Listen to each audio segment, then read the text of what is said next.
Once again, welcome everyone to the Big Bo podcast. This is, of course, your host into the unknown and the interesting, yours truly, Big Bo. We've got a great show for you tonight, whenever you happen to be listening to this audio program. Today, or tonight, whenever you're listening. And again, appreciate everyone that's picking up the podcast. I know it's been a long time between episodes, but, a lot of things have been going on. And, a lot of formats and things like that we've been struggling with, but appreciate everyone that liked the Facebook page. And also, if you like this show, please refer your friends to it. Tell them to like the Facebook page.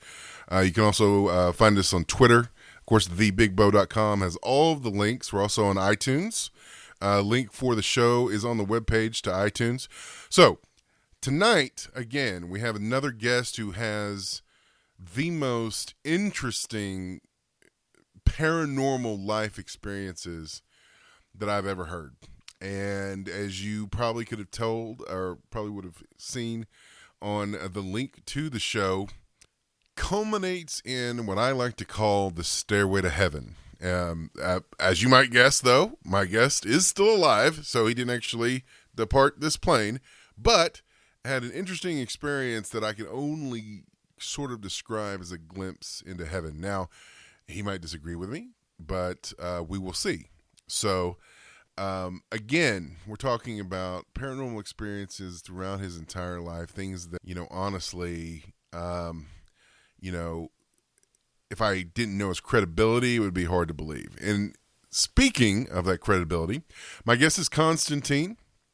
Constantine is an actual genius.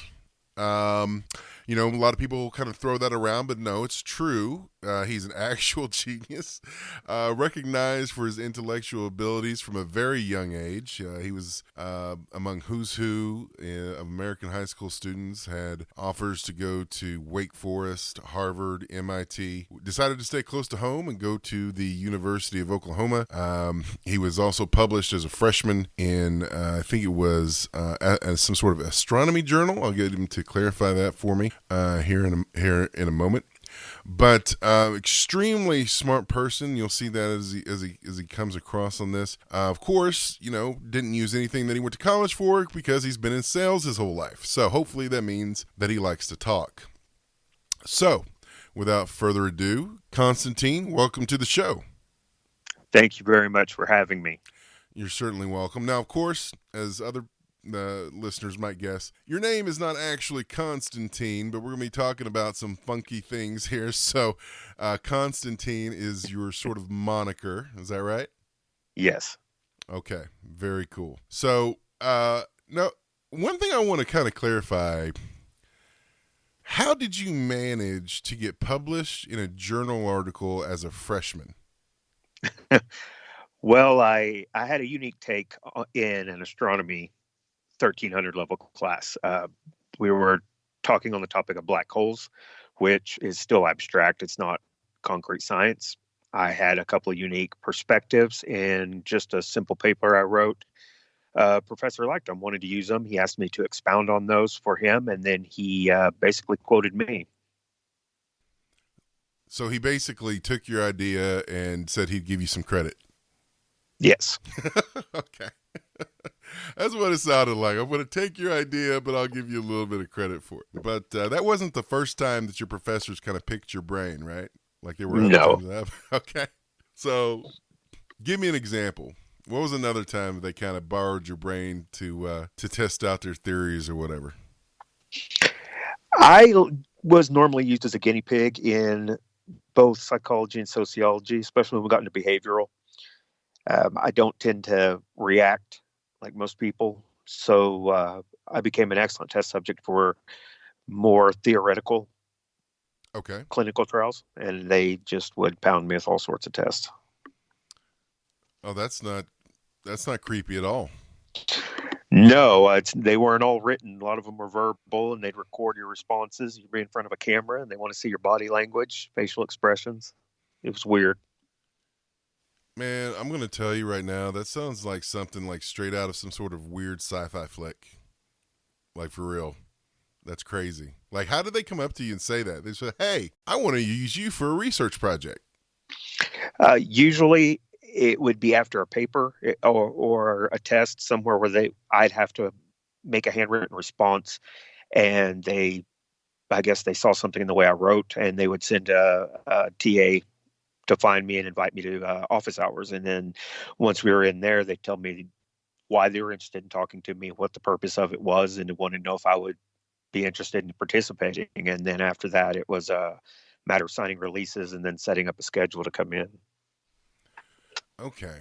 Okay. So I just kind of wanted to set the table for my audience because, you have this weird mix, of someone who's, highly intellectual, very smart, but then has had all of these crazy experiences, right? And so, as you probably heard in the intro, right, the most recent one that we're going to talk about in a minute, we're going to get there. But the audience, if you listened to the previous show, you know that this is going to be some action-packed time, okay? There's a lot of stuff here, okay? But the last one, and I don't even think, we're not going to be able to talk about everything, right? But, the last one is what I like to call, the Stairway to Heaven, where you had this experience that sort of didn't necessarily feel like a dream, but, was real to you, it felt real from your senses, and it was sort of celestial. Is that a fair way to explain it? Yeah, I think that'd be a pretty adequate explanation. It felt more than just a dream. I wasn't observing, I was participating. Okay. Now you are, not that this matters, but just kind of putting this out there because a lot of people want to know people's backgrounds, So obviously, smart guy, been in sales for a good chunk of your life, made a good living that way. But, I think your biggest problem when you were at the University of Oklahoma was probably, since we've talked previously, figuring out which major you wanted to go into. And is that right? You kind of bounced around a little bit, can decide where you wanted to focus? Yeah, I found that I had too many interests. It's kind of hard to get 20 degrees, and it's not very self-serving or applicable That's to fair. just shotgun everything. That's fair. That's I can see that. So, so just laying the groundwork for this. So you've been in sales, basically a good chunk of your life, been a really good living that way, highly intellectual person, but yet you have all these crazy experiences of the paranormal variety. So, but if I'm correct, right, you're not alone in this. Your whole family basically has had some sort of paranormal experience. Is that true? I would say an unfair number of them. I couldn't say the whole family. I come from a fairly large family, so I wouldn't say everybody, but it was definitely an uncommon amount of people that are involved and have experienced paranormal phenomena. Okay. But you guys, your family, most of your family are Native Americans. Is that right? Yes. Okay. Yes, sir. Now, do you think that your Native background plays a role in that at all, or do you think that that's completely separate? Well, I am half Native American, and my non-Native American half doesn't seem to experience this. And the significant others in my life throughout history, they haven't experienced it, or their family hasn't experienced it. So it does tend to lead me to the conclusion that maybe that Native blood and their history has something to do with being a little more in touch, or maybe an open gateway. I don't know. Okay. So now when you say the half of you that's not Native, you mean the part of your family that aren't Native, not you don't have a split personality, right? You're talking about the part of your family that doesn't have any Native blood. Right. I am talking about the the half of my DNA that is not Native American. Okay. That's what I figured. I was just clarifying, because in this show, all kinds of crazy stuff happens. So I got to make sure what we're talking about. Because you could have a split person. I have no idea. We're going to find out. But, okay. Your family of Native background, basically, all have some sort of paranormal experience. You have had paranormal experiences your entire life. So as far as you and your family and people that share your Native background, which, by the way, what tribe are you? I don't want to discuss that. Don't want to talk about that? Okay. That's fine. And by the way, if we touch on something that's a little too close to home, you don't want to talk about, that's fine. Just let me know and we'll just keep rolling. Okay? Okay. That's fair. Okay. So basically, everybody's experienced this stuff. So these occurrences then, I mean, if it happens, then nobody in your family is really going to raise an eyebrow. Exactly. They're not going to say anything. Matter of fact, they're going to probably, in my case, they've expressed an understanding that, yeah, that happens. Gotcha. Okay. So what kind of walk me through this? When, what was the okay, let's do this. When was the first time that you experienced something that you would say that you knew for a fact was not normal? I didn't keep a journal or anything of it, but I know I was approximately 11 or 12 years old, and I was, I guess, awakened midway through the night. I don't recall exact details, but other than something was at my window, and I lived in the second floor of a house. There was no way for anything to be outside of that window. There wasn't a tree or a ledge, and I heard a tapping and rolled over, and I saw what I believe was a demon. Okay. Okay. Now was the demon in the room with you? No, it was outside the window, tapping on it. Okay. So I have to ask, right? Like, you weren't high or anything, right? Like, no? Okay. I mean, now listen, I know that you say you're 11 or 12 years old, okay? But some people start early, right? No judgment here. We're in the trust tree, okay? No judgment here. But, so 11, 12 years old, you're tapping at the window, and there's a demon. That's the only way that you would know how to describe it, tapping outside your window.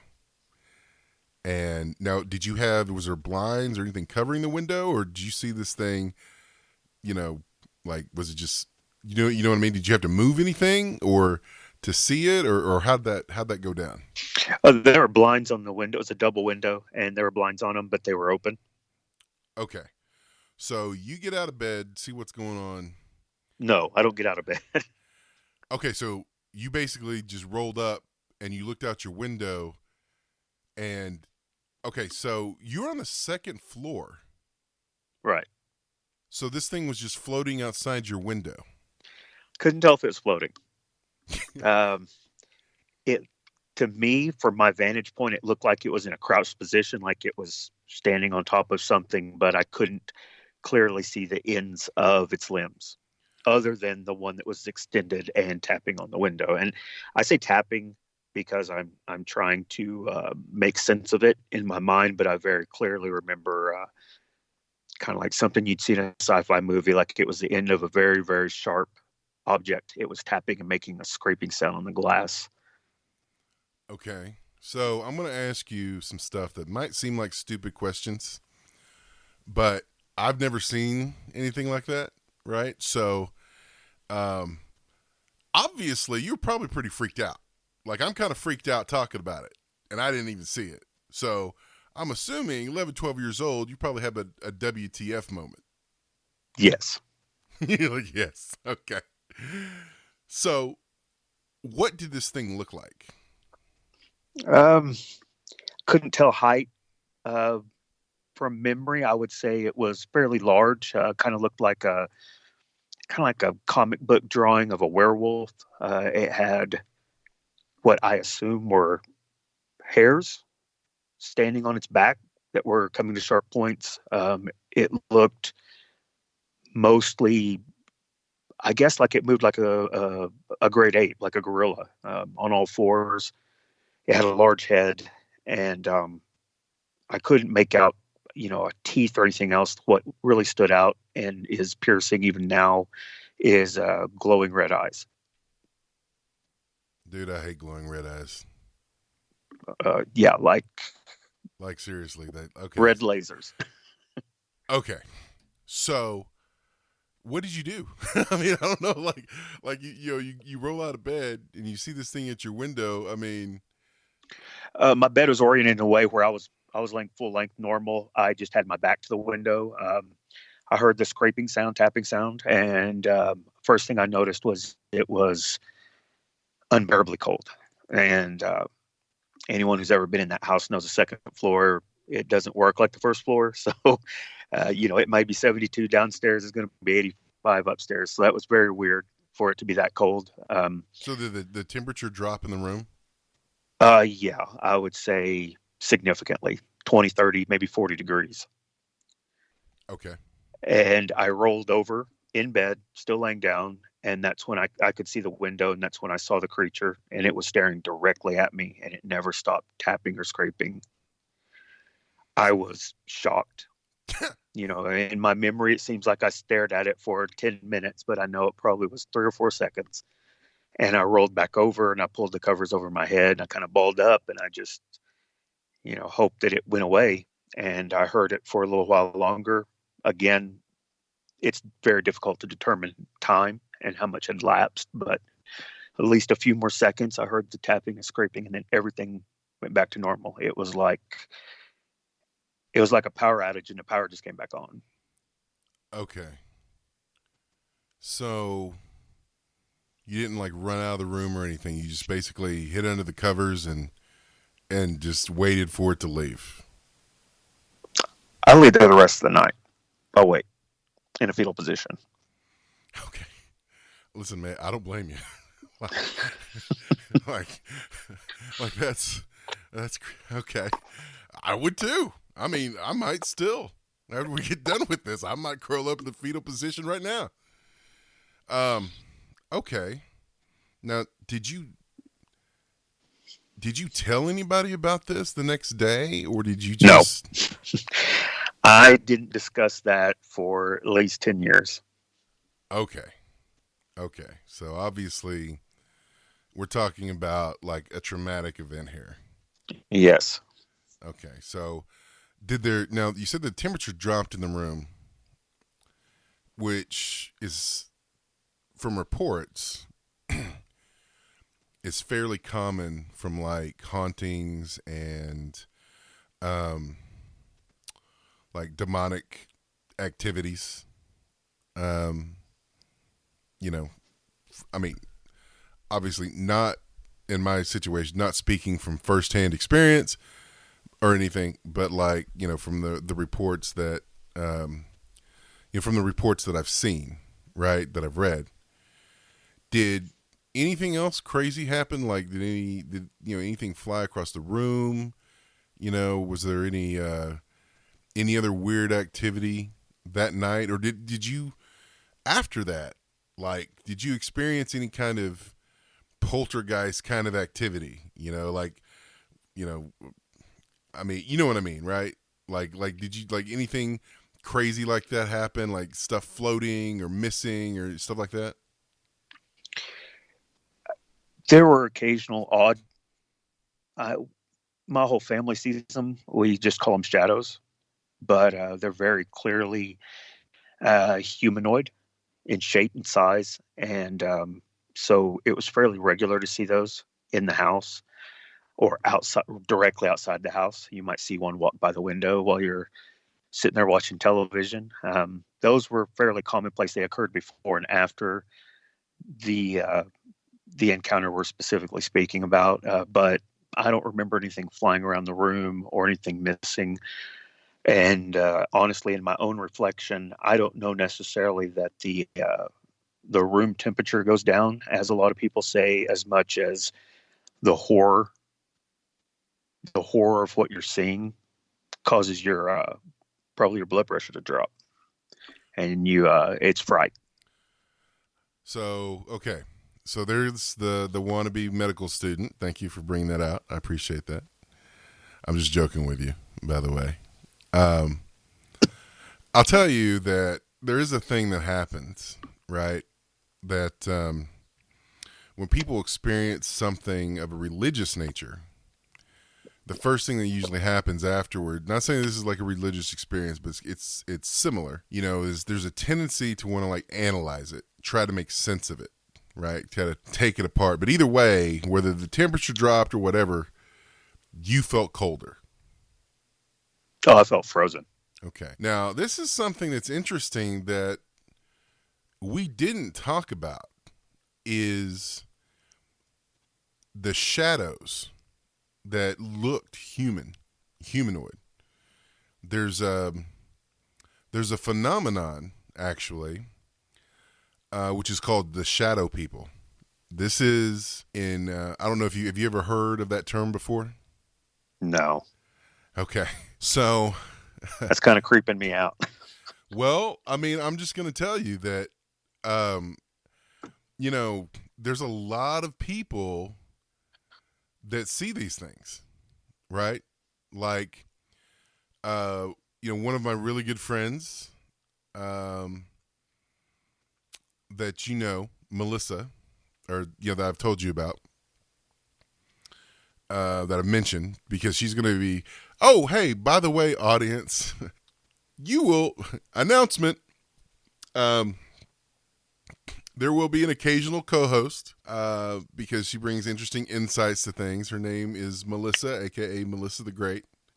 Originally, Melissa was going to join us for this, but Constantine's schedule is kind of crazy, so she wasn't able to join us for this. But as an audience, you'll hear Melissa, and she's great. But the thing about it is, Melissa's seen these things too.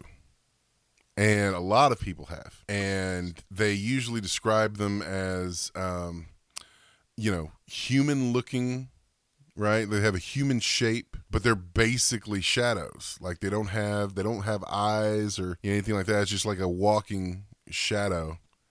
And they don't really seem to appear for, any rhyme or reason or whatever. But you've seen these things in that house.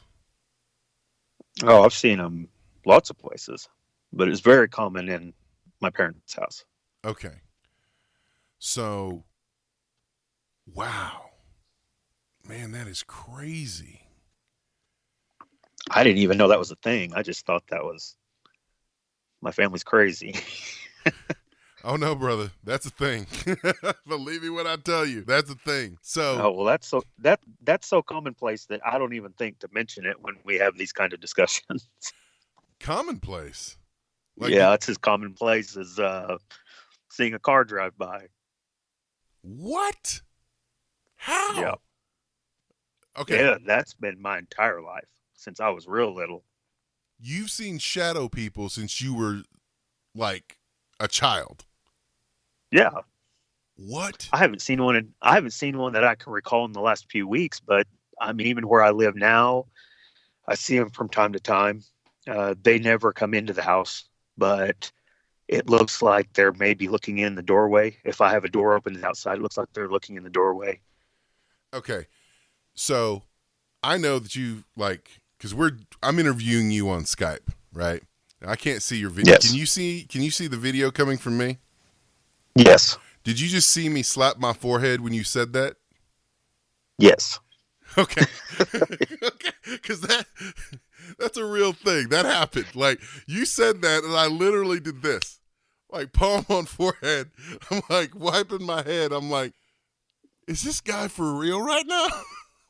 No, I really, honest to goodness, didn't know that was a thing. I thought that was just something my family did. And Okay.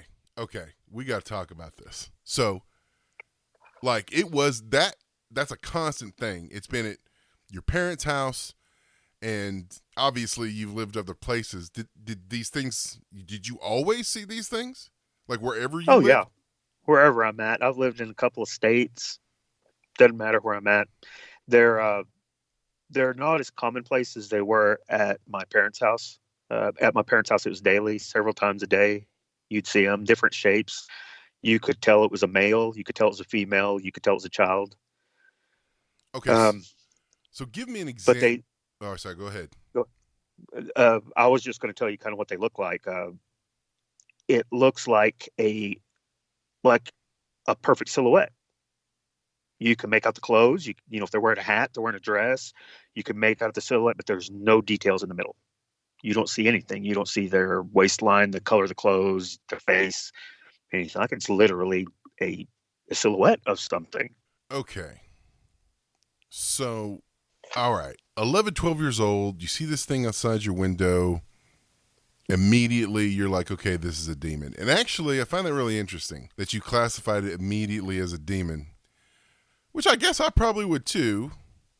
Now, you're sure you were awake? Yeah. Oh Okay. yeah. Okay. I know for a fact I was awake. Okay. But before that, and I guess it was so commonplace, you didn't even think when I was like, hey, tell me about something that happened that was not normal. You didn't even think about the shadow people because it just happened so often that you were just like, okay, whatever. But Oh yeah, I thought that was normal. so that didn't stick out to you. So, but the demon thing, and I found it interesting that you classified it right off the bat as a demon, which I guess most people probably would. But okay, we're going to talk a little bit more about these shadow people. But before we do that, I guess did you have like a religious background? Was that your frame of reference? Is that why you're like, okay, this has to be a demon, or did you feel that it was malevolent? Probably both. I was raised Protestant. Been in the church as far back as I can remember. Although when I got old enough to make that decision for myself, I kind of saw myself more as agnostic. Gotcha. And even today, I think I'm going back toward Protestant and away from agnostic. But the entity outside the window, I think, given my experiences and what I've been taught in church, the reason why I label it a demon was, ironically, like we spoke about earlier, and when I was in school, it was like a black hole. Every emotion, every feeling, even the light was being sucked into it, and there was nothing coming out. There was nothing good. There was nothing positive. It was sucking everything out of the room and the area around me. Okay. Now, the shadow people, I mean, what were they doing? Were they just walking around the house? Did they interact with you? Um, Sometimes it's like they're trying to. They don't make noises, at least not in my experience. They can move objects. They can move Uh, objects. yeah, they Did you? can pull chairs out. Okay. They can open doors, but they can also move through the doors without opening them. Did you see them move an object? I've heard. Like you heard I've them heard move them. it? Like I would be in an adjacent room and I would hear a chair being moved out away from the table in the dining room, and you go in there and sure enough, there's a couple of chairs moved. Okay. Did you see them walk through the doors? Really, when I say that I saw them walk through the doors, it's kind of like an old scary movie. You can Okay. hear the door, you can hear the doorknob turn, you can hear the door kind of open, and then it just slipped in the tiny little 6-inch opening. And other times, there was a long hallway in my parents' house, and you may be on one end of it and you see them, and they'll walk towards you, and it's normally in the peripheral of your vision that you see them. And when you look full toward them, they just kind of make a quick turn. They're not running away, but they Okay. turn left or right directly into a wall. and they just go straight through it and disappear. But you never felt, I guess you never felt like a malevolent energy coming from them? Like you never felt threatened by them? Is that fair to say? No, I think that I've been dealing with them since I was so young that I became accustomed to them. And uh, if they ever scared me, I don't remember it. But today, they do spook you. You know, the house I'm living in now, I've been here for 4 or 5 years. I remember just after we moved in, I was getting something to eat. I had a plate. I went and sat down on my recliner, and as soon as I sat down, it was 3 to 4 feet in front of me. It wasn't there the fraction of a second it took for me to sit down, and yeah, that scared me. But as far as feeling an emotion from whatever that is, no, I can't tell if it's being nice or being evil or whatever. It's not like they walk around with a weapon and come at you. Okay. I mean, They're just there. I'm They're just just trying there, to. and they're always there. Okay. All right. I'm just trying to get a handle on this, because obviously it's not common, but as far as paranormal events go, it's not uncommon, right? I mean, that's why there's a term for them. Shadow people it's a thing. There's a couple of different schools of thought on this, right? Like, and I just kind of want to pick your brain a little bit and kind of see, what you think, right? Along the sort of, which I'm sure that you're familiar with since you have, a religious background, there's a thought that says, okay, well, when you experience this kind of stuff, like they would say that shadow people are demonic, full stop, right? Like, don't go farther, don't collect $200, right? It's demonic. And there's other people that would say no, that they don't really know what it is, but it doesn't necessarily mean it's evil or demonic or whatever. Along the religious lines, right, people would say, okay, well, experiencing demonic activity or demonic harassment, not necessarily possession or whatever, they would say that, okay, well, you got to invite this stuff in, right? They would say that you had to somehow, make some sort of invitation, either, directly, like literally like doing some sort of a, I don't know, satanic prayer or something, or like messing around with a Ouija board, or maybe somebody that was close to you did something like that, and then these things kind of latched onto you. Then there's other people that say, well, what these things are actually beings that exist in, like another dimension, like maybe like a dimension of time and space that coexists with our own. And the reason that you can see them is because you're just somehow naturally attuned to that frequency, that vibration, like whatever the frequency is of that dimension, you happen to be in tune with that. So kind of which one of those tracks do you follow? Do you think that would be the reason that this seems so common? To be perfectly honest, I don't know. I've given all of them a lot of thought. That's kind of one of the things that completely derailed my academic career was my obsession with trying to figure out what was happening to me, and it led me down a lot of different holes. But it hasn't led to anything that I would say I really accept as a possible explanation. I don't believe that every spirit or thing that you see is either good or bad. I don't think they can all be defined that way. I do believe it is entirely possible that there are other dimensions of our own, and that maybe I am perceiving a glimpse of something that's actually happening in another dimension. I just see a whisper of it. I don't actually get to see all of it because I don't live in that dimension. Okay. So I can't really say that I lean one way or the other.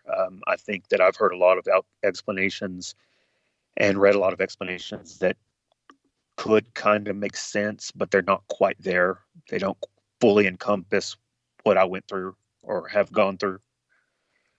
Okay. And so I can't really, So I can't basically, really say you've thought about this, but you don't have an my answer. entire life. Okay. I searched religion first because my parents were religious. They took me to church, and that's the first place I went. I took every class I could, including exorcisms, how to perform them, what they're really like. Um, Now, did you I've ever? tried. Oh, I'm sorry, I didn't mean to interrupt you, but No, no, go ahead. did you ever attend an exorcism? I've never attended an actual exorcism. I've seen taped ones, You've seen taped and ones. yeah, They but they tape weren't those very things. convincing to me. So yeah, a lot of them are. What? That's crazy to me. Yeah. Okay. I mean, I guess I don't know. I'm not really familiar with that world, so I mean, I guess maybe my astonishment is not valid, but I would tend to believe that that would be something dangerous to do. But Yeah, it wasn't what you think. It wasn't like something you see in a movie. Um, it was just family members trying to hold down someone who looked like they were crazy and they were screaming, and you had a preacher praying at the person, and it to on film it just looks like they're crazy. They keep trying to sit up. Family members got their arms bound. Yeah, I didn't see anything that was like a movie where their head was twisting all the way around or you know something actually physically came out of them. No, it was just they were screaming and trying to sit up, trying to get away. And the preacher kept going until they finally just kind of went to sleep. And I don't know if they went to sleep because the demon was gone or they went to sleep because they wore themselves out because they certainly looked like they were struggling. It was not, it wasn't what I expected. okay. Okay. So I just I kind of had to explore that a little bit. But okay. So I mean you're hitting me with a lot of stuff, I'm sitting here thinking, okay, so we've got demonic stuff, right? We're going to talk about a couple experiences that you had, and then we're going to talk about this Stairway to Heaven situation, which we're going to get to, right? But then you hit me with shadow people, and um, I didn't see that coming, and which is fine. And exorcism classes, I was like, okay, all right, so you're exploring things. Sorry, apologize for butting in there. I just wanted to explore that a little bit more. So you were saying that you looked into things and you looked into exorcism classes. What else did you look into? Um, I kind of explored what I could, through the school's resources and then through local library. I tried to look into other people that had these kind of experiences and did anything I've been through parallel anyone else's. And there's similarities in a lot of them, but no two experiences are going to ever be the same. You're talking about a personal perception of human beings. We all see things differently and experience them differently. So, but there's similarities in a lot of them. So that led to college, and when I got to college, you are just given unlimited resources all of a sudden, and that led me to philosophy and religion. Led me into other types of religion, looking into their what kind of experiences their people have had and how they try to explain it and how they try to deal with it and cope with it. And again, I saw many parallels, many different uh, types of, I guess, encounters as well as possessions that were close, but not quite there. And I never really found an answer. Okay. So basically, you've got this awareness, this stuff that's happening, and you looked into it, but no concrete answers as far as the whys and all that kind of stuff. All you really know for sure is that it happens. Right. Okay. Man. I got to be careful, man. We could be on here for 3 hours. Okay. Now, the audience, don't worry. We're not going to be on here for 3 hours. I'm just saying, I feel like I could do it. Okay. Especially since, we don't have commercials on the show. At least not yet. Anybody wants to run a commercial? Holler at Big Bo. We've got this demonic phenomenon, the way that you described it. And then, but you didn't really tell anybody about it. You just kind of balled that up. But then you've got these shadow people that seem to be a constant companion. Now, have you ever messed around with Ouija boards or anything like that? No. Okay. I've never seen a Ouija board in person. Okay. So I just need to kind of, check that box. You would have been too young to really experiment spiritually. So that's out. So that's really interesting. I don't think I've ever sacrificed an animal or a child or anything. Okay. Never uttered a prayer to never Satan or anyone else. You never bathed the blood of infants or your enemies or anything like that? No. Okay. Okay, so what about like psychic phenomenon? Like, have you ever experienced deja vu, intuition, visions, anything like that? I don't know how much I believe in deja vu. I guess if I really experienced it, then I'd believe in it. I've had that colloquial deja vu. It's like I think I've been here before. I've done this before, but nothing I would say is concrete. I've had what I think are glimpses of a possible future. Okay. But they weren't dreams. They were too real to be dreams, and I couldn't wake up.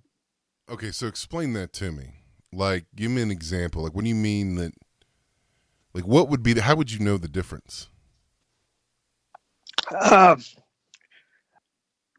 Since I was young, I've had the ability to control my dreams. It's not instant. When I'm experiencing a dream, at first it seems real, and then I question myself. I literally question, is this real? Is this too, whatever. It's too perfect to be real. And that's when I realize it's a dream. And then I'm able to manipulate it any way I want from there. I can, run a marathon, or I can fly, or I can fire an air machine gun that's real bullets coming out. I'm able to manipulate, and always have been able to, as long as I can remember. And so a lot of people call that lucid dreaming. I don't really know anything about it. Okay. All right. Sorry. Go ahead. I've heard the term because I think I saw it on American Dad. Okay. I've heard the term lucid dreaming, but I don't. Well, lucid dreaming is basically where you're able to jump in your dreams and control them, and you're aware that you're dreaming, but you don't wake up. Because normally, when you figure out that you're dreaming, that's when you wake up. Yeah, I'm able to keep myself in a dream, and I'm also able to wake myself up from it when I'm done playing. Now, this is really interesting because most of the time, that takes practice. So, I could do it as far back as I can remember, probably 7, 8 years old. Okay. The hardest part is realizing you're in a dream. And with me, it's usually a detail. The dream may start off that I'm going fishing in this creek, and it's just like I remember doing before, and I know where to go, where to fish, and then I sit down, and a tree isn't right. It's the wrong kind of tree, or it's tall, or it's too small, or something's missing. Something that clearly I remember was there is not there, and that's when I realize, hey, wait a minute, this isn't right. And then from there on, I can keep myself in the dream state, and I can manipulate my surroundings. I can even go one further. I can remember the dream well enough that the next night I can basically upload it into my brain and continue the dream. But I can't do that for more than 2 or 3 days. How do you know? Okay, so let's talk about visions, or what you think is like a vision of a possible future, as you put it. Okay. So in that instance, I'm fully aware that I am not in, I guess, for lack of a better term or generalizing, I'm not in my normal reality, conscious reality. I know for a fact that I'm not there, but I can't manipulate what's happening around me. I cannot wake up from it. I'm, again, I'm doomed to go down whatever path is going to go down, and there's nothing I can do to it. And I'm scared, even hopeless. And it just comes to me. I'm going to experience this, however long that may seem to take in my mind.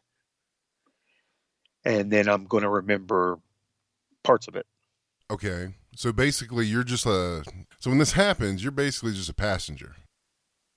Yes, I'm along for the ride. And I'm entirely aware I'm a passenger the entire time. Does this happen in your normal, like, waking, everyday waking state, or are you asleep? Or are you going to bed when this stuff happens? Or Um, of the ones I remember, they usually happened when I slept at an abnormal time. Say I took a nap, so I might lie down for an hour, hour and a half, and I feel like I'm in a dream for weeks, experiencing and living that dream for a week in my mind. you're in a relaxed state, basically. Yes. You know, a lot of people, you know, when they measure things like, and people have done this, they've measured these things. When they measure things like meditative states, right? And I forget what they are. There's like alpha, beta, theta, and I think there's something else, and then there's delta. Delta is like your comatose, basically. It's like the absolute deepest level of sleep. And they found that premium, there's a certain brainwave pattern that happens when people are meditating, like when they're actually in a meditative state. And so obviously they're relaxed, right? And so the thought is that when you're in those states, you're more likely to experience something supernatural, right? Messages from the other side, or something like that. I'm trying to think that so you're normally relaxed when this happens. You're not like driving and then all of a sudden there's boom, you've got a vision. No, not that I can recall. Okay. That is really interesting. So like how often does that happen? Not very often. That, again, if it's the ones I'm remembering, it's not very often. If it happens more than that and it slips my memory, then I can't account for those. So do you think that this is are these supernatural messages, or do you think that it's just another one of those things where you just have a knack for accessing certain frequencies and your brain's just open to that, and this is just what you get?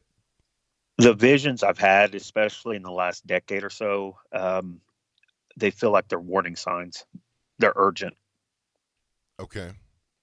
So this is something, though, that you can't consciously control.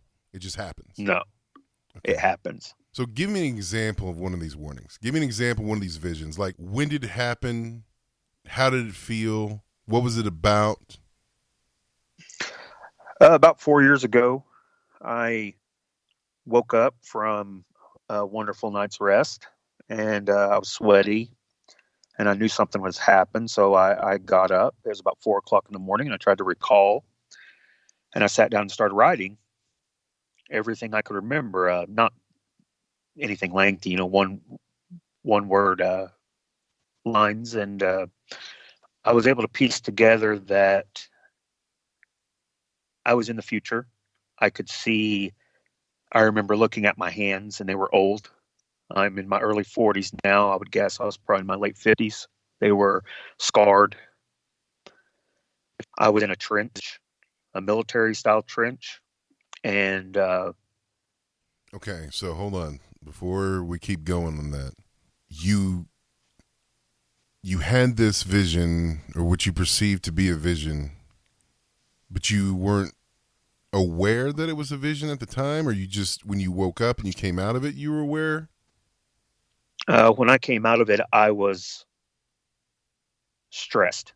There's no other way to put it. I was physically, mentally, and emotionally stressed. Something major had happened, like you had been in a severe car accident and woke up from it. Okay. I was Okay. shaking. I was sweating. I was I was in fight or flight. I felt sick to my stomach. I felt the need to get secure, to get away, and that's how I knew something had happened, and I needed to try to recall that. So when you came out of this, you were in, it's not like you just woke up from a bad dream, right? Like you were freaked out. No, this wasn't a bad dream. This was worse. So continue. Tell me about this vision. You were older, your hands were different. Yeah. Um, my recollection began when I started writing the list. I kept looking down, trying to recall anything I could remember, and that's when I saw my hands, my actual hands right there with a pen in it. And that's when it flashed me back. And I remembered most of the vision at that point. I remember looking at my hands, looking around at the trench. There's literally hundreds of thousands of young men as far as my eyes can see, forward and back. And I looked at a young black man in front of me, and I said, "Where are we?" And he looked at me puzzled, and he explained, "How do you not remember this and this?" And then it was like I guess the best way I could describe it is like a movie where they, do the flashback of all the newspaper headlines. That's kind of what it was, except it was not only what had happened to the world, but what happened to my family, and that I was the last living of my family, and I was leading this army. Whoever they were, they didn't seem familiar to me, but they were all dressed as military personnel, and so was I. And I remember the world had basically come to an end. That it was I was aware that this was Armageddon, Now, when you say Armageddon, do you the mean biblical Armageddon. okay? So, because you know that word does get thrown around a lot, It right? does. There was even a decent movie named Armageddon. Yeah. It actually was a pretty decent movie. Actually, you're in this experience. You're in charge. You get the sense that you're in charge. Now, did you have a sense of self? Like, in other words, you get this sense that you're in charge, right? So I guess these people were obviously looking to you for some sort of direction. Is that fair? No, we were all hunkered down, scared shitless. When I got the newspaper reel thing, um, it's like 20 years of knowledge got kicked into my head all at once. I downloaded 20 years of history in that moment, and Okay, hold I on. knew what I was there for. All right, so hold on. Let's back up a second. So you're there, you're in this trench, you're with, I guess, what you would term as the survivors. Like whatever's happened has already happened. Right. And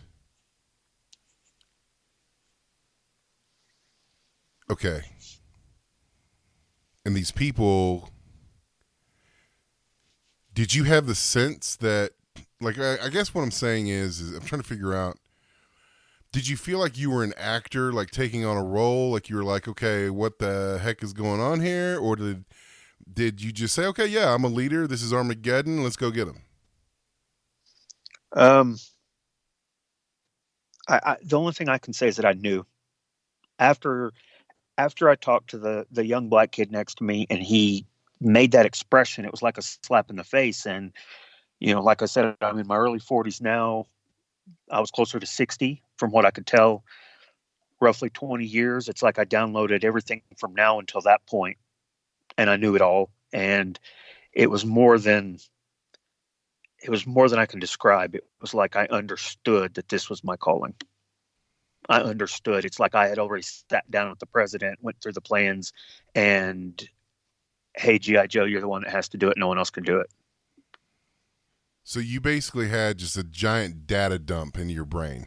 Right. Okay. All right. So this happens. You got a 20-year data download. What happens next? That's the scary part is, Okay, that's the scary part? yeah, at that point, I realized what I was supposed to be doing. And it's like I started living it. Again, I'm still freaking out. I'm still freaking out saying, what's going on? Is this real? Is this a dream? Why come I can't do anything? But the body I was watching, the eyes I was seeing through, um, started going to people, started going to all these young men. And that's the one thing I noticed is they were all young. They were kids. They were 16 to 20, hundreds of thousands of them in a trench, probably 8 feet deep by 20 feet wide. And it, like I said, it stretched the horizon in both directions, straight line. And I started working my way in the direction I was facing when I came into this reality. And that's when we heard it. It was, Yeah, I'll be honest what with did you you. hear? I don't know if it's, excuse me. I said that was going to be my next question. What did you hear? Yeah, I don't know if it's my mind was trying to rationalize what I was hearing or if I understood it. But when I wake up and review it in my mind, I understood what it was. It was the Archangel Gabriel's trumpet. And it was just this warm sound. And I can't do it justice because it was coming from the heavens above us. It was so loud.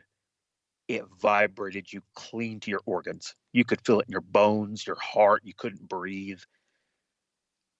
And it was just a constant sound, trumpet and fade away, trumpet and fade away, about every 8 to 10 seconds. And I knew what that meant. Without any doubt, I knew what that meant. And I was scared to death because even though it was nighttime and there were torches everywhere, you could see where we were at. Whatever we were going to storm, the field was complete darkness, and you could hear a gnawing sound like a pit bull on a stake in the distance. Okay. And you don't know what's there but fear. And when that trumpet started, I remember climbing a ladder and looking across that field, scared to death, and then I just went. Okay. And I didn't want to. I couldn't stop myself, but the trumpet was making me.